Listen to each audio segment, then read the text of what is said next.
चांदणी police स्टेशनचे ठाणेदार यांनी जातीवादीपणामुळे हेतू परस्परपणाने गावाच्या वेशीवर असलेली डॉक्टर बाबासाहेब आंबेडकर यांच्या प्रवेशद्वाराची कमान पाडल्याचा आरोप गावकऱ्यांनी लावला होता।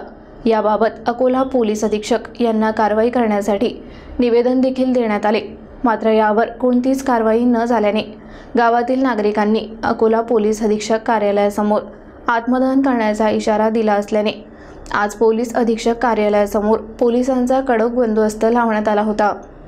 पातूर तालुक्यातील पांढुर्णा येथील 24 जानेवारी रोजी गावकऱ्यांना पिंपळदोळी व पांढुर्णा ग्रामपंचायतीचा प्रथम ठराव घेऊन कमान उभारली असता चांदणी पोलीस स्टेशनचे ठाणेदार यांनी जातीयवादीपणामुळे हेतू परस्परपणाने कमान पाडल्याचा आरोप गावकऱ्यांनी केला व पोलीस अधीक्षक अकोला यांच्याकडे व पोलीस महासंचालक मुंबई विशेष पोलीस महानिरीक्षक अमरावती यांच्याकडे तक्रार केली व ठाणेदार यांच्यावर निलंबनाची कारवाई करून ॲट्रॉसिटीचा गुन्हा दाखल करण्याची मागणी केली, मात्र अद्याप कोणत्याही प्रकारची कार्यवाही न झाल्याने गावातील सिद्धार्थ सोनोने व समाधान सोनोने यांनी पोलीस अधीक्षक अकोला यांच्या कार्यालयासमोर 16 फेब्रुवारीला आत्मदहन करण्याचा इशारा दिला असल्याने आज सकाळपासूनच अकोला पोलीस अधीक्षक कार्यालयाच्या आसपास बंदोबस्त वाढवण्यात आला होता।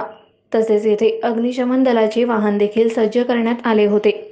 सायंकाळी 5 वाजताच्या दरम्यान अचानक सिद्धार्थ सोनोने व समाधान सोनोने हे पोलीस अधीक्षक कार्यालयाच्या जवळ येऊन त्यांनी विष प्राशन करून आत्महत्या करण्याचा प्रयत्न केला, मात्र आधीच तैनात असलेल्या पोलिसांनी तात्काळ या आत्महत्याकर्त्यांवर झडप घालून दोघांना पकडण्यात आले व तात्काळ पुढील उपचारासाठी अकोला सर्वोपचार रुग्णालयात भरती करण्यात आले असल्याची माहिती प्राप्त झाली आहे। आता सदर प्रकरणात पोलीस अधीक्षक नेमकी काय भूमिका घेतात याकडे सर्वांचे लक्ष लागले आहे। असा घडला होता की दिनांक 23/1/2024 या रोजी पांढुर्णा फाट्यावर डॉक्टर बाबासाहेब आंबेडकर आणि बिरसा मुंडा यांच्या नावाची कमान उभारण्यात आली होती आणि त्याच रात्री चांदणीचे ठाणेदार विजय चव्हाण यांनी रात्रीच्या अंधारात येऊन ती कमान पाडली आणि त्यानंतर आम्ही 24 तारखेला आम्ही पोलीस अधीक्षक साहेबांना निवेदन दिलं होतं।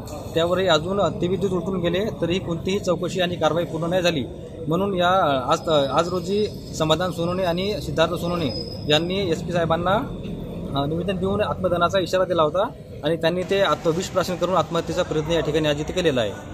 अद्यापही न्याय कुठल्या प्रकारचा मिळालेला नाही आणि संबंधित अधिकाऱ्यावर कुठल्याही प्रकारची चौकशी किंवा कारवाई झालेली नाही। गावकऱ्यांकडून हीच मागणी आहे की संबंधित अधिकाऱ्यावर सखोल चौकशी करून कारवाई करण्यात यावी, हीच आमची इथे मागणी आहे। नाही झाली तर काय भूमिका आहे? नाही झाली तर आणखी आम्ही पुन्हा जास्त बसू आणि पुन्हा आम्ही उपोषणाचा इशारा छेडू आणि सर्वांच्या मताने आम्ही सर्व आत्मदहनाचा इशारा इथं SP ऑफिसरना आम्ही देण्यात येईल।